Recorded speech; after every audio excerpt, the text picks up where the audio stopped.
Hi everyone, this is Zainab, a legal intern under Lexis and Company. I'm from UPES School of Law, Dehradun. So in today's video, we are gonna discuss about Section 269 and Section 270 of IPC. So कि जब like 2019 से जब Covid आया था China में, उसके बाद से 2020 में वो इंडिया में आया, तब से कुछ लोग थे जो कि अच्छे से प्रोटोकॉल्स थे, गाइडलाइंस थी जो गवर्नमेंट दे रही थी कि आप घर पे रहिए, लॉकडाउन कर्फ्यू जो भी इम्पोज़ किया, या व्हाट्सएप पे या कहीं भी किसी भी ऐसे सोशल मीडिया पर कोई भी ऐसी चीज़ पोस्ट नहीं करनी जो कि उससे मतलब अगेंस्ट हो किसी भी चीज़ के। लेकिन स्टिल कुछ लोग थे जो कि इन चीज़ों को नहीं मान रहे थे, देवर अपोजिंग। वो फिर भी सोशल मीडिया पे ऐसी चीज़ें पोस्ट कर रहे थे, या कर्फ्यू था तो वो बाहर नहीं निकल रहे थे, they were not wearing mask, they were not following the guidelines और प्रोटोकॉल्स जो गवर्नमेंट दे रही थी। तो इसके चलते उनके ऊपर बहुत सारी ऐसे इंक्वायरी बिठा दी गवर्नमेंट ने। उन्होंने मतलब गवर्नमेंट ने उनके ऊपर इंक्वायरी बिठाने के लिए जो जो सेक्शंस लगवाए और जो जो एक्ट्स लगवाए, today we are going to discuss about those acts and topics जो भी हैं। तो जब से कोविड आया था उसके स्टार्टिंग से काफ़ी लोगों पे ऐसे इंक्वायरीज़ बिठाई गई, उनके ऊपर केसेस कर दिए because they were not following the guidelines, और उनकी वजह से कोविड फैल गया था। कुछ ऐसे कोविड पॉजिटिव लोग भी थे जो नहीं कर रहे थे and they were roaming here and there, जिसकी वजह से बहुत सारे लोग स्टिल वो भी कोविड पॉजिटिव हो गए थे। लाइक एग्जांपल था कनिका कपूर का, वो भी बाहर से आई थी and she didn't follow the protocols. उन्होंने अच्छे से टेस्ट नहीं करवाया एयरपोर्ट पे भी, उसके बाद आके she also went to the party जिसमें बहुत सारे लोग थे। तो वो कोविड वहाँ पे कैसे फैला, उसके बाद लाइक बहुत इश्यूज़ आए हैं। लाइकवाइज केरला के एक एक्स पुलिस ऑफिसर थे और एक प्रेस्ट भी था जिनके ऊपर इंक्वायरी बिठा दी थी और ये केस लगा दिया था कि आप कोरोना वायरस जो प्रोटोकॉल्स हैं उनको वॉयलेट कर रहे थे लॉकडाउन के टाइम पे।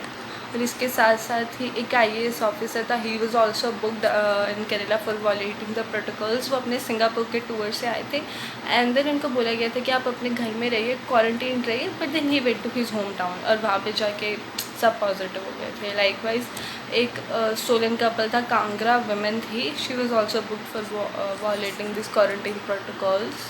तो इन सब केसेस में जहाँ पे लोग अपनी प्रोटोकॉल्स या गाइडलाइंस फॉलो नहीं कर रहे हैं गिवन बाय द गवर्नमेंट, अब इंडियन पीनल कोड IPC उनके ऊपर वैलिड हो रहा है, उनके ऊपर लग रहा है, उसके सेक्शंस उनके ऊपर इम्पोज हो रहे हैं for violating these protocols. So in my last video, one of the videos जो मैंने बनाई थी, in that I discuss about the IPC. So basically, likewise, it is an official criminal code of India and it came into force on 1st of January 1862.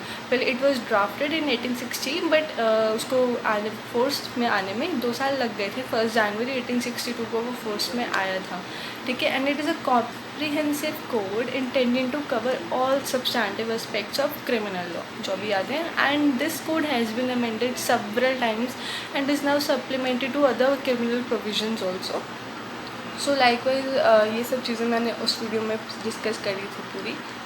And it was drafted on the recommendations of First Law Commission of India and like कि अगर कोई भी crime करता है तो उसके ऊपर IPC ही लगता है, तो उस टाइम से लगता आ रहा है। तो जो चैप्टर 14 है इंडियन पीनल कोड का, वो बात करता है क्वारंटीन और इन सब हेल्थ रिलेटेड प्रोटोकॉल्स जो भी आते हैं, अगर उनका वॉयलेशन हो तो कैसे होगा। It talks about all offences affecting the public health, safety, convenience, decency and morals. इसके अंदर हेल्थ का पूरा कवर होता है कि अगर कोई भी ऐसी चीज़ फॉलो नहीं करिए तो उसके ऊपर जो जो लगेंगे, इट टॉक्स अबाउट दैट। तो ये जो हमारे काम के हैं इस वीडियो के related offences related to health, it covers होते हैं सेक्शन 268 से लेके सेक्शन 294 का। बेसिकली जो ये पैरामीटर है सेक्शन चैप्टर 14 का, बट हमारे लिए कुछ ही सेक्शंस हैं जो काम आएंगे। वी विल डिस्कस अबाउट दो section in this video. The first one है सेक्शन 269। तो जो मोस्टली सेक्शन लग रहा है लोगों के ऊपर, इट इज़ सेक्शन 269। तो it talks that about the negligent act like to spread infection of disease dangerous to life, कि लोग लापरवाही से अगर कोई भी ऐसा कोई डिजीज़ या इन्फेक्शन फैला रहा है, स्प्रेड कर रहा है, तो उसके ऊपर ये सेक्शन इम्पोज होता है।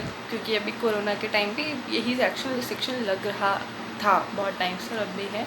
सो बेसिकली इसके अंदर है कि व्हेन अनलॉफुली और negligently someone does any act which is and which he knows that और to spread the infection of disease it is dangerous to life. दूसरों की लाइफ में भी उसको भी पता है कि ये करने से दूसरों की लाइफ भी डेंजर में है.